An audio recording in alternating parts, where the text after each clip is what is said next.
ખરેખર આનંદનો વિષય છે કે કાજોદર જેવા ગામમાં દાતાઓ સામેથી દાનની સરવાણી કરે છે. આજના શુભ પ્રસંગે મારી સાથે અહીંયા ઉપસ્થિત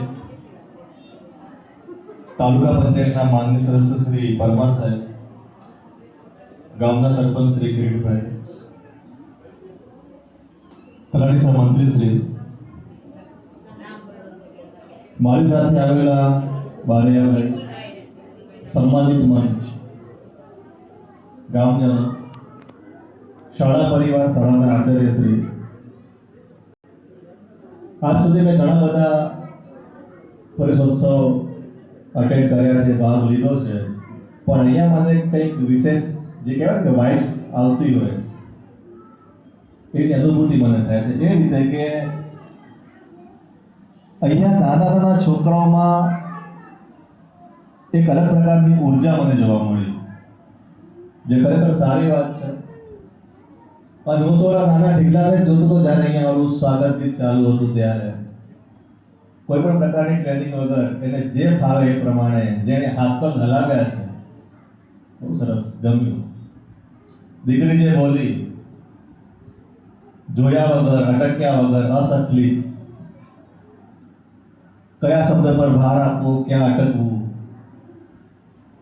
ખરેખર એમાં તમારા આખા સ્કૂલ પરિવારની મદદ દેખાઈ આવે છે.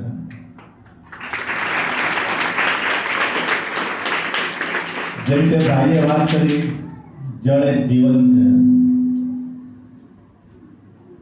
એટલે મને લાગે છે કે ખરેખર તમારી અહીંયા મેન પાવર બરાબર છે, ખાલી ભૌતિક સુવિધાઓની થોડીક ઉણપ છે. અને એ રીતે કે આપણી પાસે અહીંયા શાળાનું મેદાન નથી.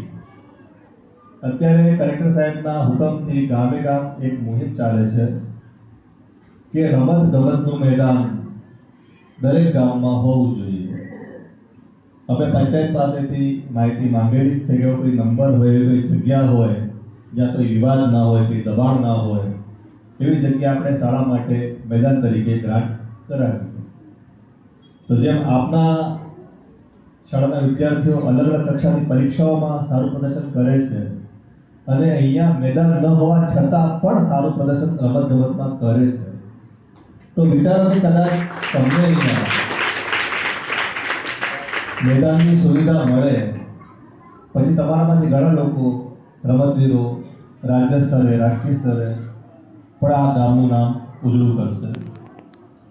એકવાર ફરીથી અમને અહીં બોલાવવા માટે, અમારું સન્માન કરવા માટે, અનેક અલગ અનુભવ આપવા માટે આપ સૌનો ખૂબ ખૂબ આભાર.